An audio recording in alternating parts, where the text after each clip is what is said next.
How do you view your data? One of the most used method of getting a quick overview of the data is using the head keyword.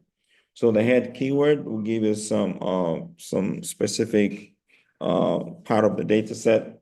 So that would we can also use the method add to return the headers and specify the number of rows starting from the top. So let's quickly see how it works. Let's import our pandas again. It's not compulsory you do this every time, but we did it before, so you might not do it again. Just say data frame is equals to pandas dot read. Let's use the CSV file. It's a very easy way to work with data set. So if you put your data in CSV format, it's easier to work with it than working with in other format. So I would print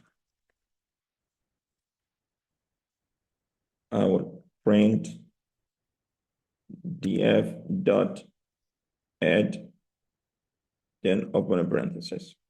So this is going to give me a general overview of my data set. So it's just going to give me some understanding about how the data looks like and what is it about. Okay, my CSV file, which I had before, I've now run it. Yeah, so I actually did not use the CSV directly, so I use a path. So now I'm going to use a path again. So instead of me using the CSV, so I just remembered I use a path. So I would say path, which I have my CSV file. So when I run this, it should produce for me. Okay.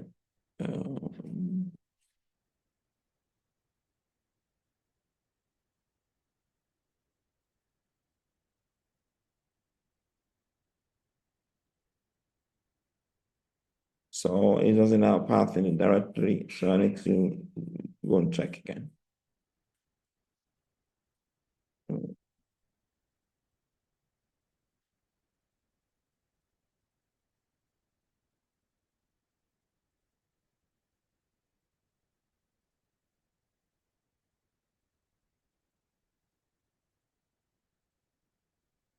So now I've got a path.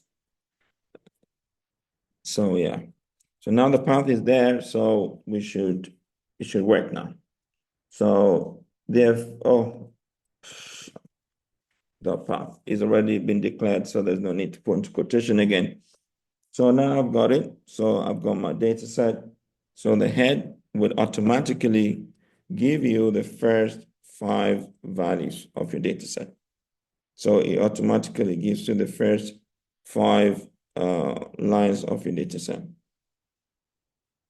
So, and that's the reason you see, as you can see here. So, and also you can decide to manipulate and add more. You can pull the number of ads you want to return here.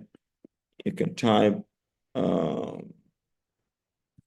example, I want to see first 15 lines of my data set.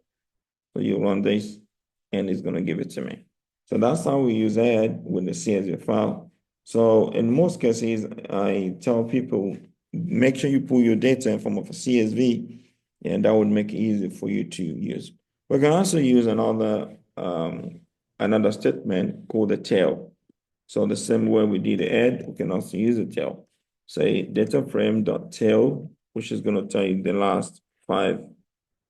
It gives you the last 5 data set. So when you run this, it brings you the last 5. So if you want to have more than last 5, you put 10, for example, it gives you the last 10 of it. So this is how we use the data frame. We can also get some information. If you want to get some information about it, you can say print data frame .info about your data set. So once you do this, it's going to give you some information about the data set, tell you how many entries, how many columns, how many rows, tells you how many non-values to have in it, and everything about it. So this is exactly what we use. So these are the first things you do when you want to analyze data. You have a quick look at the data set. You try to find possible mistakes which you have and everything. So if this is most of the things you do where you want to have a quick overview of your data. You can see my data has 1, 2, 3, 4, has four variables: duration, pause, max pause, and calories. And this is the duration, probably the time, maybe seconds, we didn't know. So we can read more about the information and try to know what that stands for. So, and also these are the values we have. It's a Boolean value. So we can read more about it if you want to get more information about it. So we would not waste time, and we will be going into cleaning data set. So data cleaning, which is one of the most tedious work in data analysis. If you want to be a good data analysis, you need to know how to clean data. So data cleaning is the first task a data analyst does. What does data cleaning do? What does it mean to be a data cleaner? So the bad data could be empty cell. It could be data in the wrong format, like you saw me the other time. I had non-values, and JSON does not actually deal with strings. JSON only deals with numbers most of the time. So when you have strings in it, you have to put the string into quotation, or you have to remove it.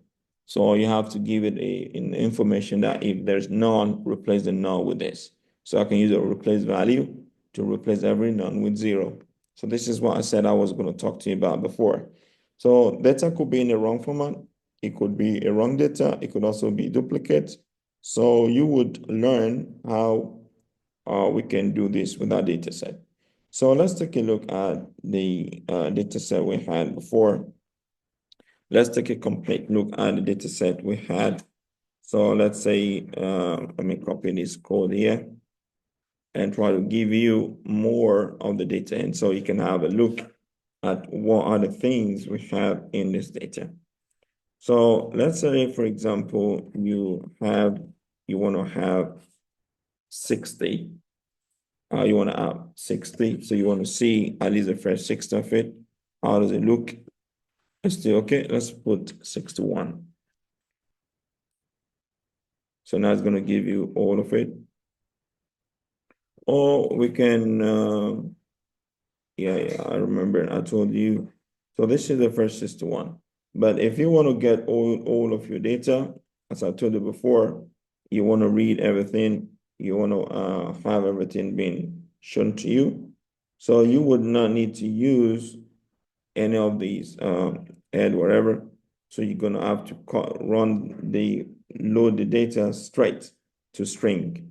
So you remember, so you're gonna write this code like you're gonna say print df to dot to string. So then it's gonna let you see all of the data set. So now we can see that all of the data set.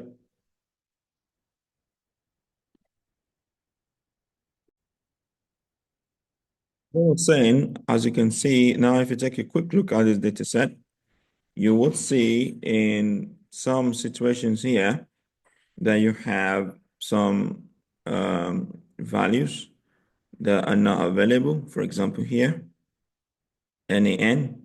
So anytime you find these NaN values, what do? So these are the things you have to go through. You have to look at the data roughly and try to see what the problems are and try to understand what kind of cleaning do you need to do. So you will need to remove the data with the NaN values.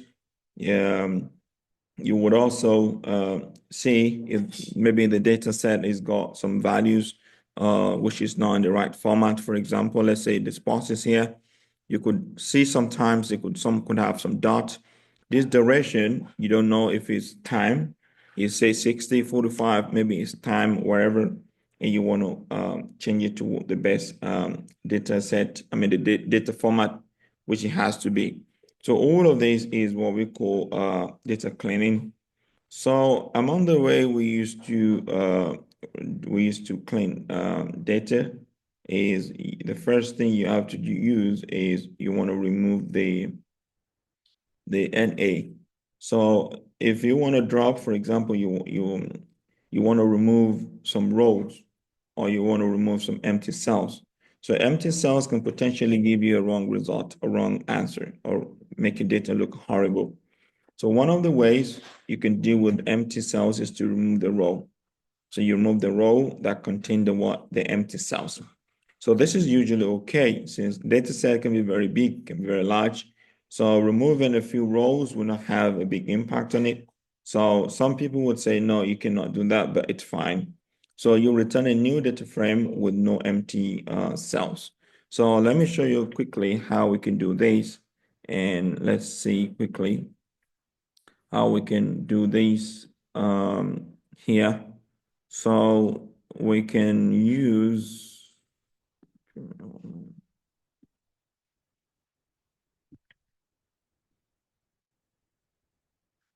so we can actually use, so we can use a code import pandas. Let me open a new cell.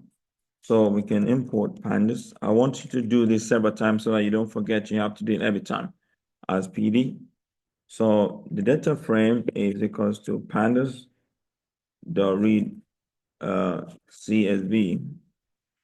So read CSV. So mind you, you already had your data in the path, so you don't need to say. So when you run this, you still have your data set.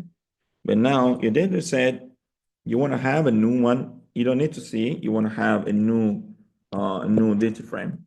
So the new data frame, you want it to have data frame dot drop NA. So drop NA would drop a value that has an empty value. It's going to drop a row with an empty value. So then you would print. Once you do that, you want to run it and see if everything is fine. It seems everything is fine. So you want to print a new df into string. So you want to see everything about it. So then you would run it. Now let's see. So this is a new data set, and as you can see, there's no NA. So all of the NA values in which you have is been removed. So now let's see the information about it. Probably there is a decrease in the rows because we dropped some things. So let's try to do the add again. So let's say print print uh, data. Mm.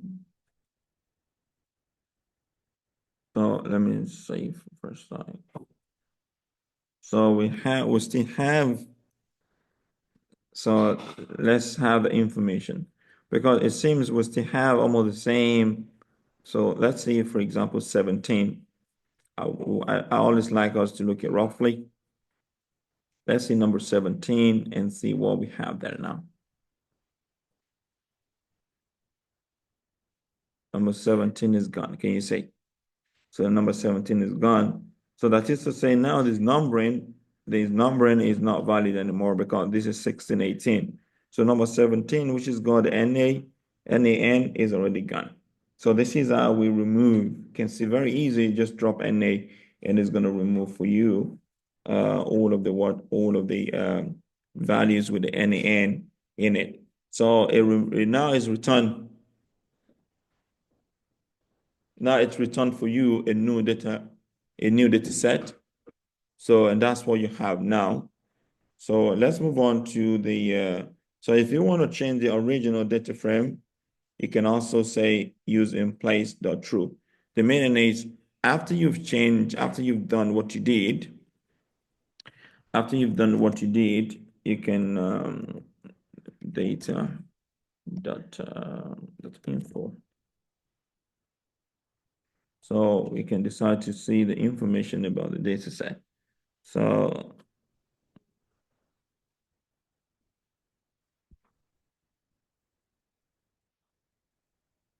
the name, let me check the name of the data set. The name of the data set is, or put it DF.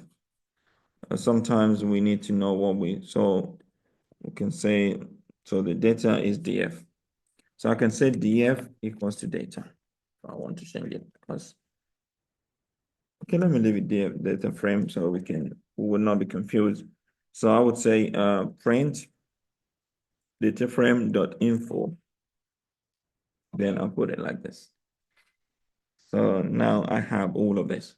So now I have, you would see the number of my, the number of rows and columns will not be the same with what we had before.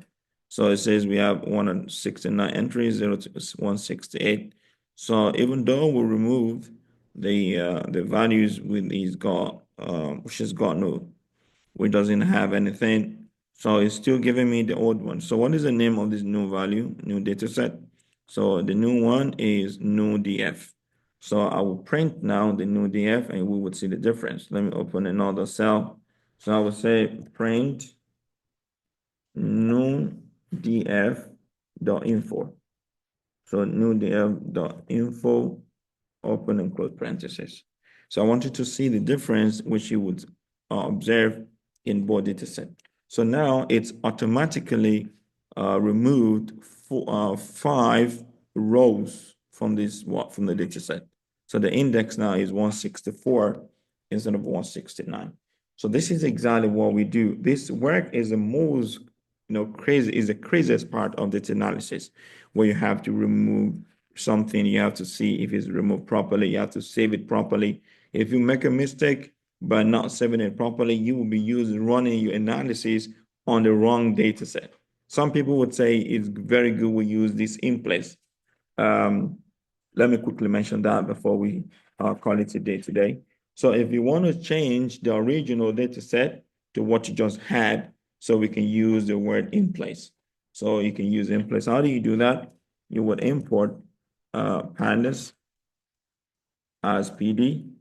Then you would use the data frame is equals to data frame dot read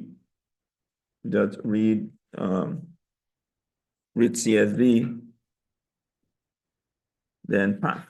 So once you've done this, then you say df dot drop NA, then you pull this word in place.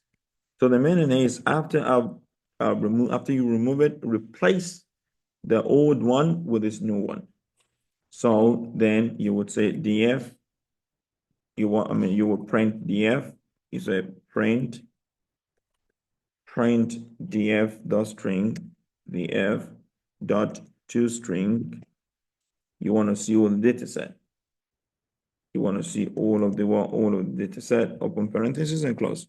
So once you run this, so there's a problem here. df dot pandas dot pd. So now we have it. So now, even if you call your df again, it's already replaced the old one with the new one. So now you can see your 13, 14 is fine. So now it's automatically rearrange the indexes. So that is very good. I usually like it. Now, when you do this, you won't have problems with two type of data set, and I don't know which one is which. So you will not be able to, you won't have that problem. So we're gonna call it a day here, and we will continue with how we can claim the wrong format of data later on. Thank you very much for your time.